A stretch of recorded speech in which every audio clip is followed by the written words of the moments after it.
Otodeni Jesu.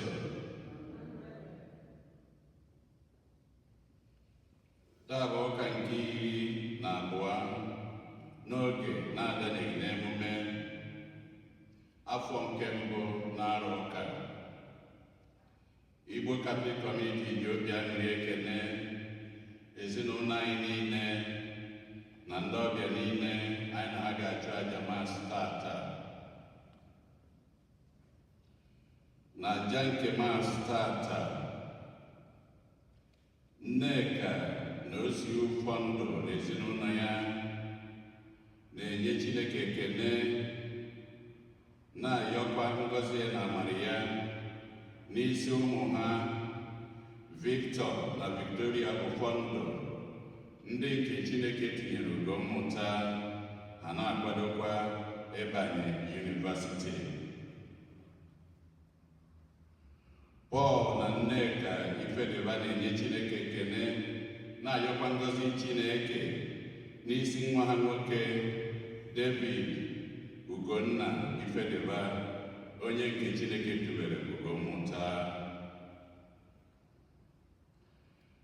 Ndị nna niile ICMO na-enye Chineke ekene, na-ayọ ngọzi ya n'isi ndị nna niile n'etiti anyị n'Igbo Catholic Community, na-ayọkwa amara Chineke n'ezinụlọ niile, ka Chineke na-edu anyị, na-agbaziri anyị nọrọ n'etiti ezinụlọ niile.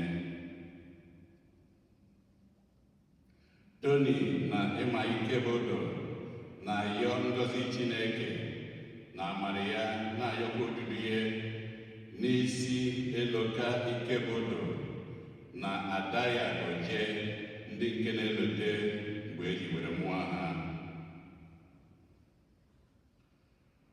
Ndị Knights of St. John International na ndị ladies ha na-ayọ nchekwaba Chineke ka isi na COVID-19 were pụta, were na-ayọkwa ka nsogbu COVID-19 ka ọ gwụọ ọsịsọ, na-ayọkwa maka ndị niile nwụrụ n'ime ya, ka Chineke nara mkpụrụ obi ha na ndokwa.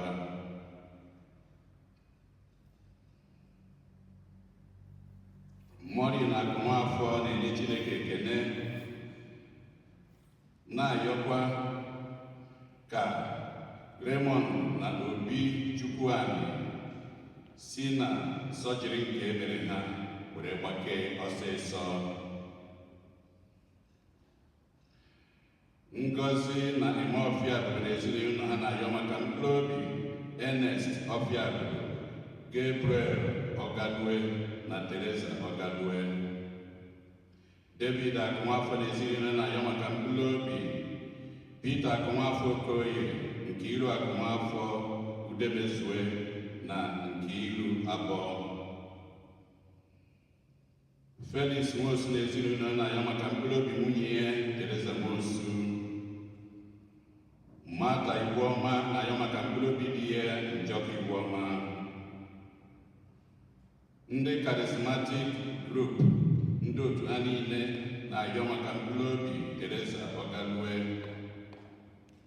Martha Igweọma na-ayọ maka mkpụrụ obi Chika Nwagwu. Teresa Ọnwụkeme na-ayọ maka mkpụrụ obi Amaobi Ọnwụkeme. Ezinụlọ Amụchie na-ayọ maka mkpụrụ obi Innocent Diala Nwọgụ na Agatha Ndugbo. Greg na Scholar Ọgamaka na-ayọ maka mkpụrụ obi Sister Angela Ejara, Father Ben Osigwe na Esomchi Enemwani. Ndị Daughters of the Holy Spirit na-ayọ maka mkpụrụ obi Esomchi Enemwani. Ka mkpụrụ obi ndị a niile, ka mkpụrụ obi ndị niile kwenụ gara aga.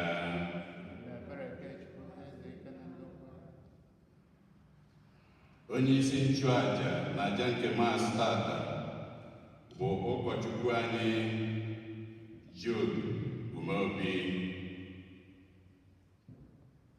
Kịta ka anyị were aṅụrị n'okwukwe chịkọta ọnụ na okwukwe.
na-ahụ gị n'anya mgbe niile, maka na o nweghị mgbe ị na-ahapụ iduzi ndị iguzosiri ike ịhụnanya gị site na dịbara anyị Jesu Kristi nwa gị, onye gị na dị ndụ na-achị ịdịkwa n'otu nke mmụọ nsọ Chukwu site n'ụwa tupu ụwa niile. Amen.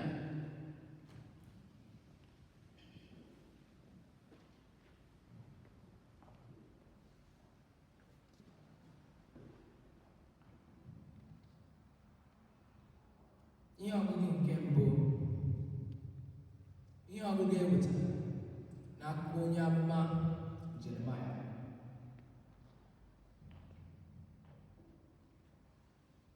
Jeremaya kwuru sị, n'ezie anụla m izu ọjọọ nke ọtụtụ mmadụ na-akpa megide m, sị, egwu dịkwa n'ebe niile, bagide ya ka anyị bagide ya. Ndị niile mụ na ha dị na mma na-eche mgbe ọbụla m ga-azọ ya okwu na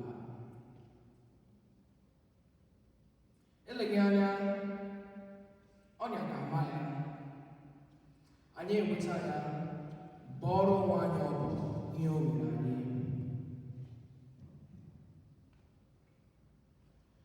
Ma onye nwe anyị nọnyere m dịka oke dịka ọgụ. Ndị na-ebuso m agha ga-asọ m, ha agaghị eche, ha agaghị emeri. Ihere ga-eju anya n'ọdịda ha, wee butere ha oke ọgbaghara dị ebi ebi nke anaghị echefu echefu. Onye nwe anyị nke igwe ndị agha, ọ bụ gị na-enyocha ndị ezi omume. Gị bụ onye ahụ na-enyocha uche n'obi mmadụ. Wee ka m jiri anya m hụ ọbụ ị ga-akpọkọta, maka na ọ bụ gị ka m na-ekpesara olu. Were onye nwe anyị ugwe, tụọ onye nwe anyị, maka onye nwe anyị agbapụtara ndị ume ogbenye n'aka ike nke ndị ajọ omume. Okwu nke osebụrụ Ekene dịrị Chukwu.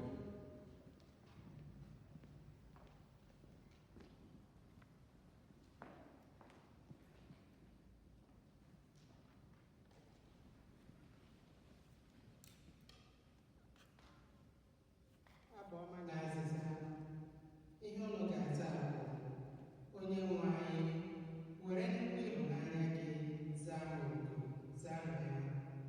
Onye nwe anyị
n'aka otu nwoke wee bata n'ụwa.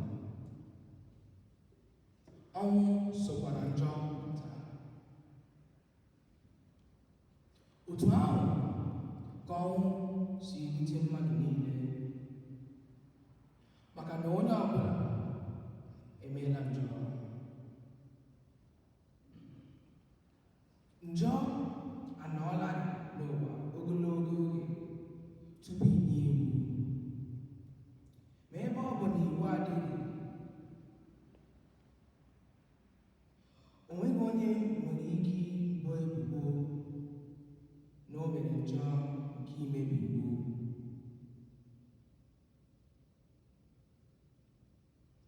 Ma ọnwụ chere mmadụ niile, bido na Adam ruo na Moses. Ọbụladị na njọ ha abụghị imebi iwu dịka nke Adam. Adam bụ onye a ji amatụ nke onye ahụ ga-eji bịa.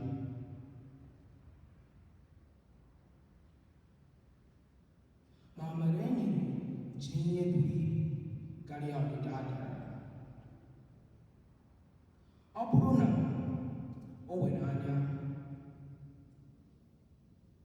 na mmadụ dum sitere n'ọlụlụ otu nwoke ahụ nwụọ, ọ kara ahụ anya na nke amara Chineke nke sitere n'aka otu nwoke ahụ bụ Jesu Kristi bịara rute mmadụ niile dịka onyinye zuru oke e nyere na nkịtị.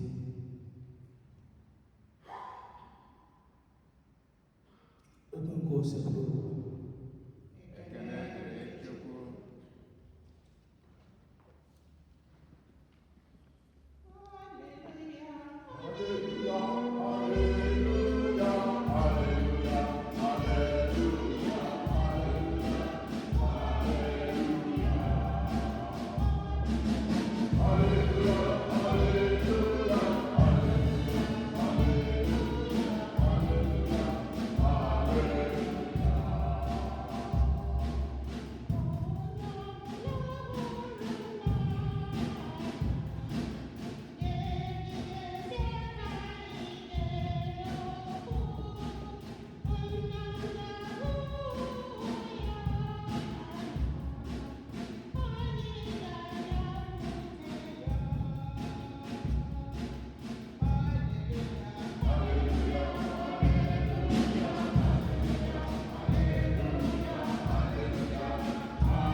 Jesu gwara ụmụazụ ya sị, unu atụla ụjọ mmadụ, n'ihi na ihe ọbụla ekpuchiri ekpuchi ugbu a ga-abụ ihe egbughere egbuge. Nke ọbụla ezoro ezo ga-abụ ihe agbara n'anwụ. Ihe mkpali ụlọ na ọchịchịrị kwuo obi ya ehihie ọcha. Ihe m takwunyere ụlọ na ntị kwusa ahụ ya n'elu ụlọ. Ụlọ atụla egwu ndị ahụ ga-egbu anụ arụ ma ha enweghị ike igbu ụlọ obi, kama tụọ na egwu onye ahụ nwere ike ime ka ahụ na ụlọ obi laa n'iyi n'ọkụ ala mmụọ. Ihe a na-ele ụmụ nza abụọ ọ bụghị naanị otu kọbọ, ma nke ọbụla n'ime ha enweghị ike ịda n'ala ma ọ bụrụ na nna ụmụ amaghị.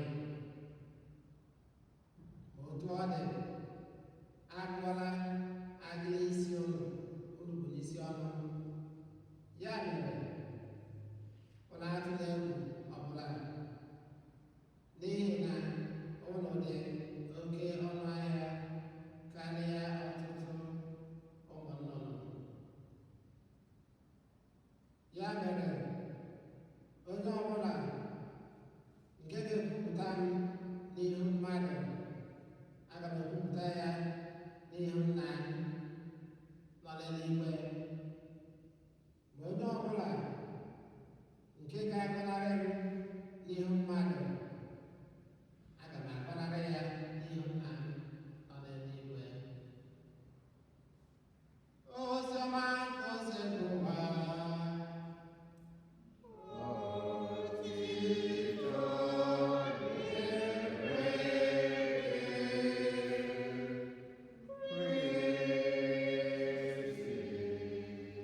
tata bụ ụka nke ndị nna n'ebe nwa anyị nọ na US. Anyị wee na-ekele ndị nna niile maka nnukwu ọrụ dị iche iche ha na-alụ n'ezinụlọ. Anyị na-asị ha ka ha jisie ike. Onwe onye na-eli mbeli n'ọrụ ya, anyị na-asị ya begịnị jisie ike. Amen. Anyị na-asị maka Chineke na-agba ndị nna niile ume n'ọrụ ọma nke ha na-alụ. Ihe ọ bụ ndị a gụrụ anyị tata na-agwa anyị maka ịtụkwasị obi na Chineke. Ọ na-echetara anyị na Chineke bụ onye kwesịrị ịtụkwasị obi. Ihe ọgụ nke mbụ nke si n'akwụkwọ onye amụma Aịzaya kọrọ anyị, nke si n'akwụkwọ onye amụma Jeremaya kọrọ anyị etu Jeremaya si wee nwee nsogbu dị iche iche, etu ndị mmadụ si wee kpaa nkata dị iche iche ka ha megide Jeremaya. Kọrọ anyị etu ha si wee kwere ya ọnya, na-eche ka ọma n'ọnya ha wee jide ya. Ha na-eche ka Jeremaya zọhie ụkwụ ka ha wee mee ya akaje wee binaa ya. Ihe ọgụgụ a kọrọ anyị etu ndị mmadụ si wee chọọ imegide onye aka ya kwụ ọtọ, imegbu onye na-enweghị ihe ọjọọ ọbụla o mere. Mana dịka ihe ọgụ si gwa anyị, Chineke zọpụtara Jeremaya na nsogbu ndị a niile. Onye amụma Jeremaya were nchegbu kwesịrị ike n'ebe Chineke nọ. Jeremaya wee too Chineke, wee jaa Chineke mma. Ụmụnne na Kristi, ihe ọgwa na-echetara anyị ka anyị jụọ onwe anyị ajụjụ n'ụbọchị tata. Ka anyị jụọ onwe anyị sị, kedu ebe ntụkwasịrị obi m? Kedu ebe ntụkwasịrị obi m dị? Ebee ka akụ m dị? Anyị na-ekwu na-asị na ọ bụ ebe akụ mmadụ dị, ebe ahụ ka obi ya nọ. Amen. Ebee ka ntụkwasị obi anyị dị? Ọ bụ n'ego nke anyị nwere? Ọ bụ n'ihe akụ akụ, n'ihe enwe enwe? Ọ bụ na ahụike nke anyị nwere? Ọ bụ n'ụgbọala mara mma ka anyị nwere? Ọ bụkwazị na nnukwu ụlọ ka anyị bi n'ime ya? Kedu ebe anyị tụkwasịrị obi anyị? Akụnụba nke ụwa mara mma nne, ihe akụ akụ na ihe enwe enwe mara mma. Mana ihe ndị a niile bụ ihe anyị ga-eji wee fee Chineke, ihe anyị ga-eji wee na-ebunyi aha Chineke elu, aja ya mma. Ihe ọgụ nke abụọ nke si na akwụkwọ ozi Pọl si degara ndị Rom gwara anyị maka amara nke anyị natara site n'aka dị nwere anyị Jesu Kristi. Ihe ọgwa gwara anyị na ọ bụ ezie na mmehie sitere n'aka ndị nna anyị izizi wee bịa, mana amara na nzọpụta si n'aka Kristi wee bịa nwa. Chineke azọpụtaga anyị site n'aka Jesu Kristi. Ya bụ na ntụkwasị obi anyị ga-adị ebe Chineke nọ mgbe niile. N'ozi ọma nke Matiu ka a gụrụ anyị tata, Jesu kasiri ndị ụmụazụ ya obi rinne. Ọ kasịkwazịrị ndị niile na-eso ụzọ ya obi. Ọ gwara ha sị ka ha ghara ịtụ ụjọ, ka anyị rapụta ụjọ.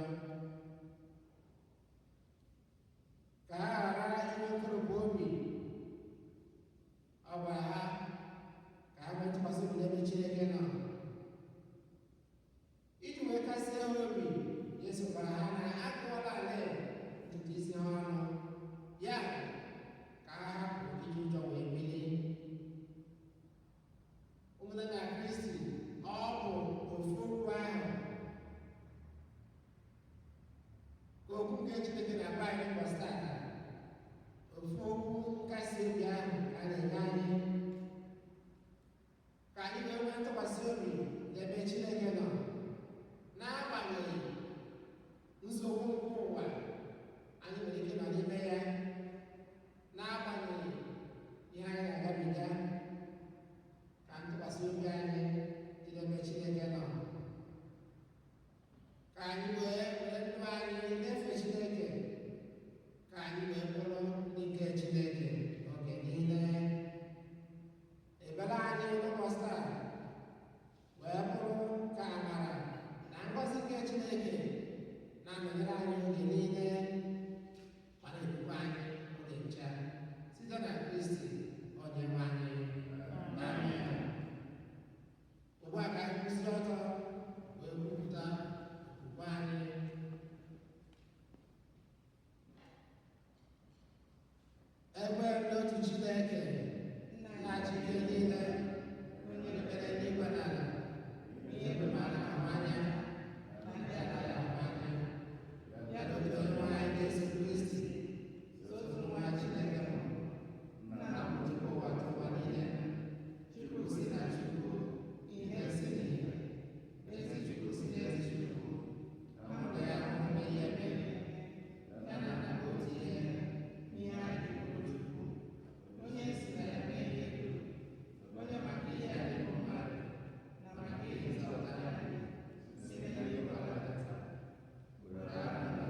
bụrụkwa ezi ezi na-azọ ndụ.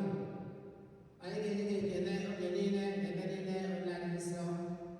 Chineke dị ike niile ebe n'ụwa ta ụwa site na Kristi nwere anyị, onye sitere n'obe ya na mbido n'ọnwụ ya zọpụta anyị na njọ na ọnwụ ebe ebe, sitekwa na ya kpọbata anyị n'ọkwa dị otito nke anyị ji bụrụ agbụrụ ahụtara ahụta, ndị nchụaja nọ n'ọkpụ eze, mba dị nsọ, ndị Chineke wetara onwe ya, ka anyị bụ ndị si n'ọchịchị gbabata ihe nke gị dị ebube, na-ekwupụta ọrụ gị n'ụwa niile. N'ihi nke a, anyị na-esi ikpete mmadụ nke eluigwe na-ede ebube gị ogelide n'okwukwe na-asị:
etu ahụ maka isi mmadụ ndị anya asị bụrụ iko mmanya ebe a ga-ekele n'otito onye ụmụazụ ya asị: nara m nke ahụ ọ na-eru niile ka biko nkọ bara m ka ọgba ndụ ọhụrụ dị ebebe a ga-agba ya n'ihi unu na n'ihi mmadụ niile nke wegbara ụjọ na-emebi nke a na ncheta nke m.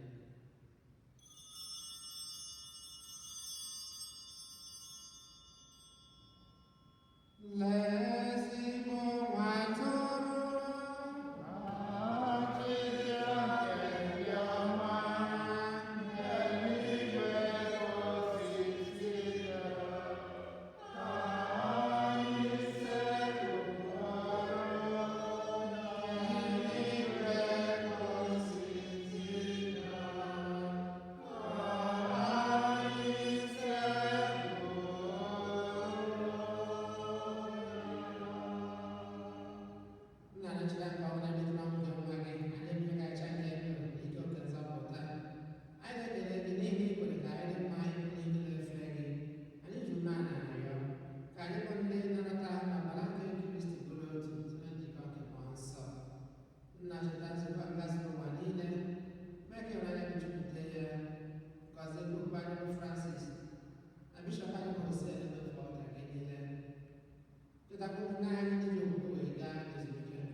kpọbata ha na ndị ọzọ ndị nwere ahụ ihe nke ebube gị, biko mere anyị ebere ka anyị soro ebe mara dị ngọzi nke Chukwu, Josef dị nsọ bụ di ya, ndị apọstọl, Yuji dị nsọ na ndị nsọ gị niile, ndị mere uche gị n'ụwa wepụta ndụ ebe ebe, ka anyị soro ha na-eto gị ebube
zọpụta anyị ịnara edozi ebe ụwa na ihe niile were ebere n'udo gị nke anyị site n'inye aka ebere gị ka zọpụta anyị na njọ gị niile anyị wekwara gị nsogbu niile were chekwere nsa na-atụ anya maka mbịaghachi nke nzọpụta anyị Jesu Kristi.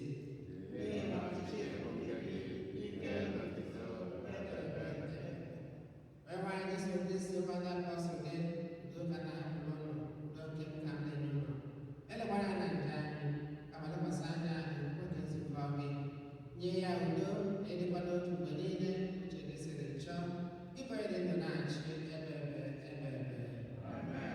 udo gosi ebe ụwa dịrị mgbe niile.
Lewat rupiah syukur lain macam jamu ini le isiona punya mau ini macam mau cinta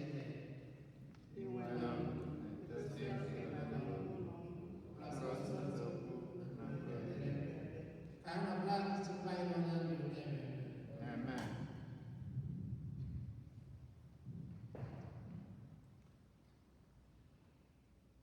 Ekpere nnata oriri nke mkpụrụ obi Jesu nke m, ekwesịrị m ike n'ezie na ịnọ na sakramenti Eucharistia dịgasịrị nsọ. Ahụrụ m gị n'anya n'obi m niile karịsịa ihe niile. Maka ihe ịhụnanya nke a, njọ m niile na-ewute m n'obi nke ukwuu. Arịọ m gị mgbaghara maka ha niile. Ọ na-agụsi m agụụ ike n'obi ịnata gị. Ebe m enweghị ike ịnata gị n'ezie ugbu a, biko bata n'ime obi m ka e bụrụ nri nke mkpụrụ obi m. Ejikọ mmụọ m ọnụ na nke gị ugbu a. Ekwekwana ka nkewapụ onwe m n'ime gị. Amen.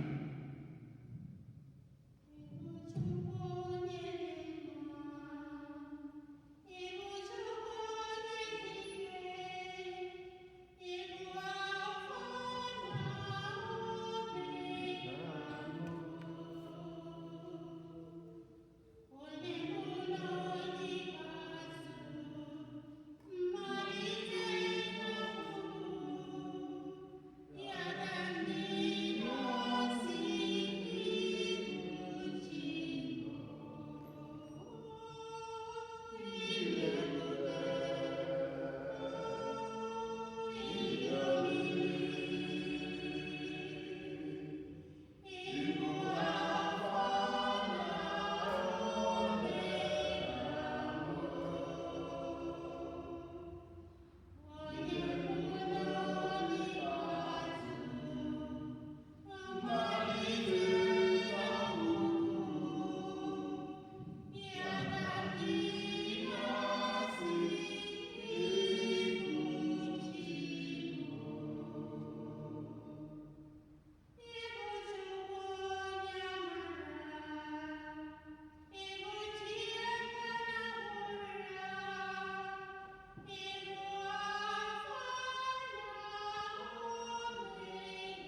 ka anyị rịọ arịrịọ.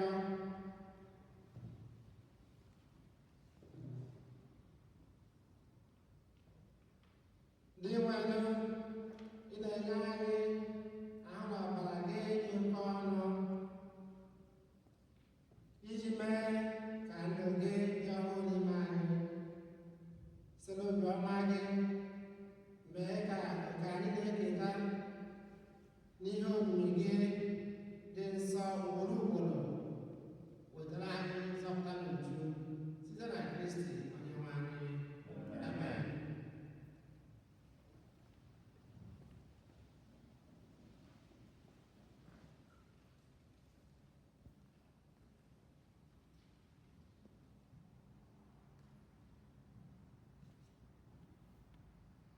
Anyị nwere obere ọkwa one ma one. Nke a bụ ihe gbasara mgbe anyị ga-eji were bido ụka ebe a. Ihe dị n'ime ihe a na-akwadosi ya ike tupu ụka ọzọ egwezi anyị ohere mgbe anyị nwere ike iji wee bido. A na-ahazi ya na-achọ ma ndị ya enye aka n'ụzọ abụ n'ụzọ ka e were bido ya ọfụma dịka iwu si wee kwu. Ya bụ mgbe a na-eru n'ụka ọzọ atụzie ụbọchị ọnụ ụbọchị ọ ga-abụ mgbe anyị ga-eji were bido. Ndị nna papa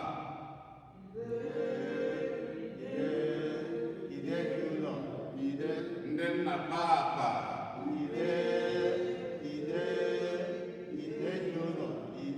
ndị nna papa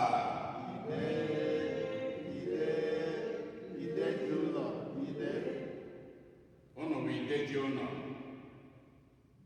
isi ezinụlọ ka ụnụ bụ. Isi afọ wee kwaba okpu, kedu ndị ọ bụ? Ndị nna. Anyị na-ekene ụnụ niile. Ndị nne obi dị ha ụtọ nye ụmụ ụnụ niile, ha sị ka anyị kelee ụnụ. Anyị wee na-asị ụnụ jidenu ka ụnụ ji Happy Father's Day. Anyị were ohere akwa were na-ekene ezinụlọ niile, ndị niile anyị na ha kara ụka tata, wee na-ayọ ngozi Chineke na amara ya n'isi unu niile. Nke ka nke anyị wee na-ekenekwa isi ide ji St. Eugene bụ ụkọchukwu anyị Jude Umeobi ka anyị kọpụrụ ya aka.